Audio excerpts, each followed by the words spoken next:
Well, I recently got the Stribog SP10A3 out to the range, and now I'm ready to report back to y'all with the pros and cons. I also want to talk about the unique features that this gun has in a market, PDW market, that's becoming ever saturated. Your gun, kind of needs to stand out. It needs to be priced right, and it definitely needs to work. So we're going to talk about all that stuff, a little bit of comparison, and I'm actually going to tell you why I think the Army screwed up with this gun. So, if you like the type of gun reviews I do here, which are honest gun reviews, 7 best guns, concealed carry, even some World War II guns that are sprinkled in there, consider subscribing, turn your notifications on so you never miss a video from me. Also love to have you join the SHOT team and continue to grow our member list stronger and stronger. You have some options here on YouTube, and you have some more options over on Patreon.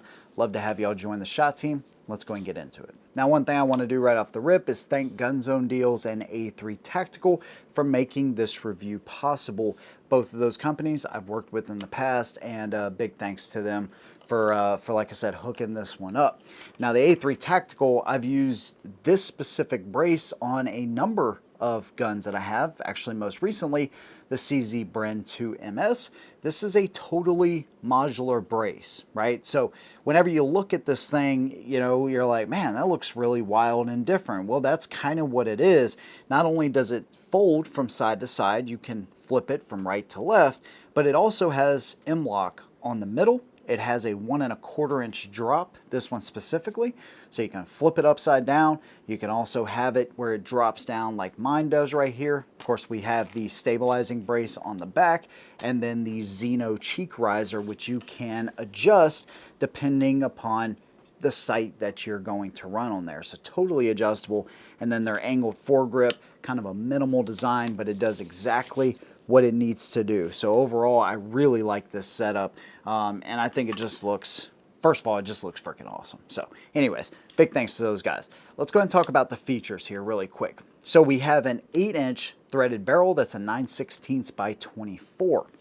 We also have an integrated sight into the rail that I didn't even know existed until right before I turned the camera on, actually. And it's not like any other gun that I've seen. You actually have a post right here in the front that is recessed down into the, the Picatinny portion. And then you also have a notched out piece of Picatinny right here. So it's literally like a set of pistol sights on a traditional handgun. Now, with the way I have this gun, there's no absolute way I could ever use that, but hey, it comes on there. So there you go. We also have a charging handle that of course is on the side. You can reverse that from side to side as well. M-LOK at the 3, 6, and 9 o'clock position, so super clean. You can have it as clean as you want, or you can add whatever you want. That's totally up to you. By the way, this thing is roller delayed blowback. I don't know if I've mentioned that yet, but we're gonna talk more about that because it ain't like your daddy's roller delayed blowback in like an MP5. Pretty interesting. Magazine release. We have 2 different options. We have a fully ambidextrous design with the push button, or a naturally ambidextrous lever right behind the mag. To me, that's the only option on this gun because that's all I ever use. Now, it's been since 2018 since the last time I had a Stribog of my own. And, I really like that gun. It actually made a huge impression on me, and I've talked about it in a variety of other videos out there, but having another one of my own is pretty significant. And, I really wanted to see what kind of changes they've made over the years. So I ended up borrowing an SP9A1, which I'm just going to do a dedicated video on and just kind of show those features. But let's just say this one is way different. One thing I noticed with my original SP9A1 is the magazines were not great, but they've actually added a dimple on the back, so that's going to prevent over insertion. Also, they just seem way more rugged than what they were before. They actually make a version of the Stribog too that takes Glock mags, but let's be honest, if you've always wanted a UMP, well, here you go. By the way, they do have a 45 version of this gun coming out.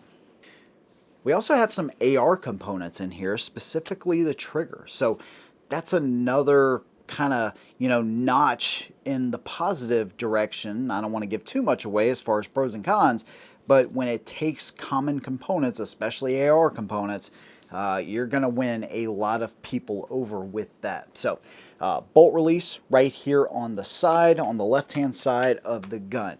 Safety selector, pretty much just like the one they've always used, ambidextrous. Of course, I just kind of index and thumb, right, from side to side. Yeah, so the whole lower design is actually one piece in here. You got 2 pins. You push those out.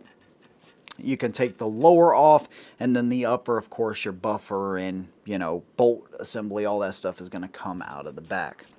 Now, right now, the way I have the A3 tactical brace set up is I actually have it set up to fold on the left-hand side. So, obviously, we don't have to worry about ejection, but we also don't have to worry about the way the charging handle is set up because, obviously, it clears that. You can also use the bolt release. So, overall, very, very slick design. We actually have Picatinny rail on the back of this to accommodate those. Of course, AR style buffers can be used as well. So a variety of different attachments that you can actually use back there. Of course, you could SBR it if that's something that you wanted to do as well. Now, let's talk about this whole roller delayed blowback thing because this is pretty interesting.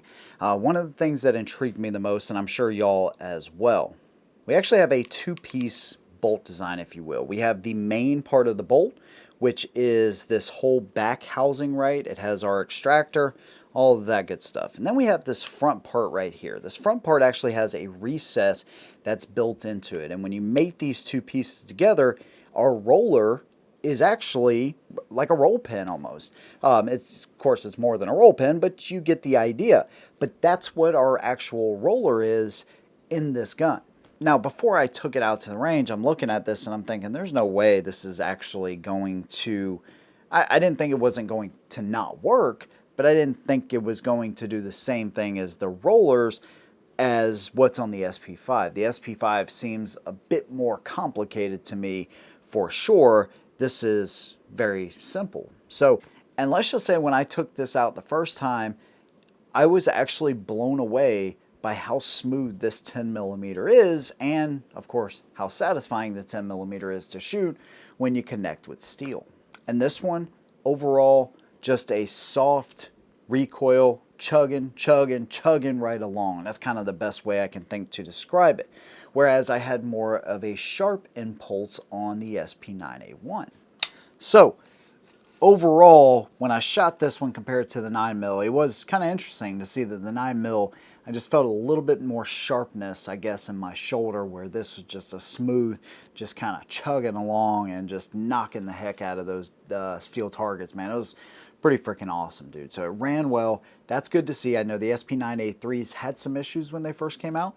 I know they upgraded the bolt. They did a voluntary upgrade. So if you had any kind of like bolt drag or cycling issues, I think anything under 124 grain sometimes wouldn't run correctly. So anyways, they ironed all that stuff out. This one has, it looks like, the upgraded bolt. It's really good there. Unfortunately, this one doesn't come with the flat face trigger. That's something I was kind of hoping that it did, but this one did not. So just one of those things. Now, another thing I wanted to do was compare this not only in size, but pricing to some of the other offerings, because that needs to make sense as well. The whole reason for a PDW is that you want it, to be typically lighter than a rifle, right? But you also want it to be more stable and shootable than a traditional handgun. And so if we add a ton of weight, that's going to defeat the purpose. So, the SP5 is right over 6 pounds, but of course I don't have an angle foregrip and I have a little bit lighter brace on that one. Copperhead's a little bit over 5 pounds, but that one's significantly smaller than this one. So with the 8-inch barrel and the configuration you see it, we're at 6 pounds, 9 ounces. So I think that is very acceptable. And compared to my buddy's SP9A1, he has a flashlight on it, by the way, so it's gonna add a little bit more weight. I think that one's just a touch over 7 pounds. So overall, I find that the weight is pretty acceptable. Now, what about the pricing? Because this also needs to make sense. And that's one area where Grand Power, Global Ordnance, they've just done a really good job. They've brought in a product that a lot of people can afford.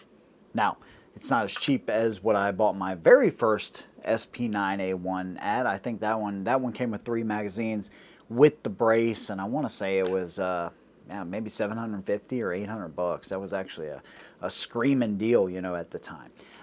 This configuration as you see it, is a little bit over $1,400.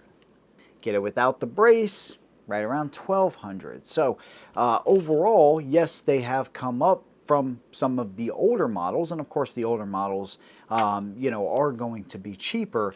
But I think personally, for the technology that's in the gun, being a 10 millimeter with the 3 magazines, with the hard case, I think overall that is a pretty fair value, especially when you compare it to something like the Copperhead, right? The Copperhead, when I bought that one, it was like 1,700 bucks.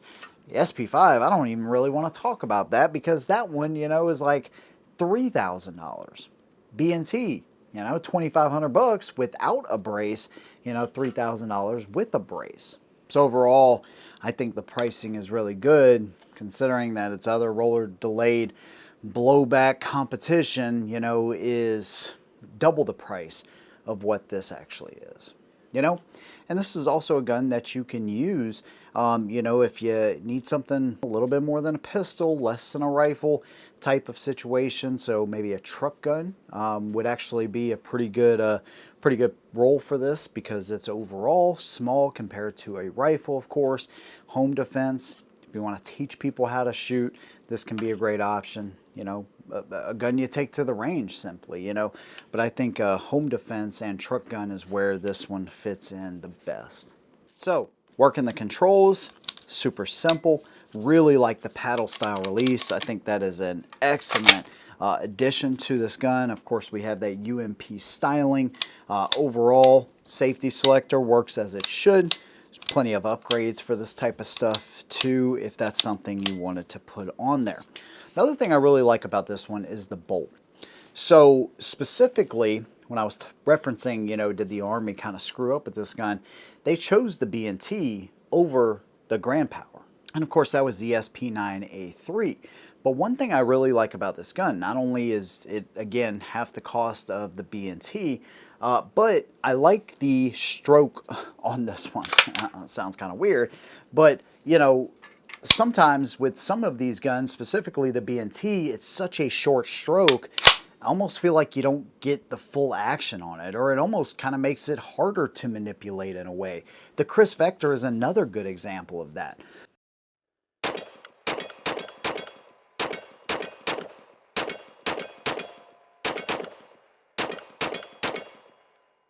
That one's a completely different type of system, of course, but still, there's such very little travel. I feel like the bolt is harder to work, whereas this one, it's almost the perfect length. It's not going to be as long as a rifle, of course, so it's not going to be that easy, but definitely much easier than some of the others that are more of a short stroking action, if you will. So, I like that.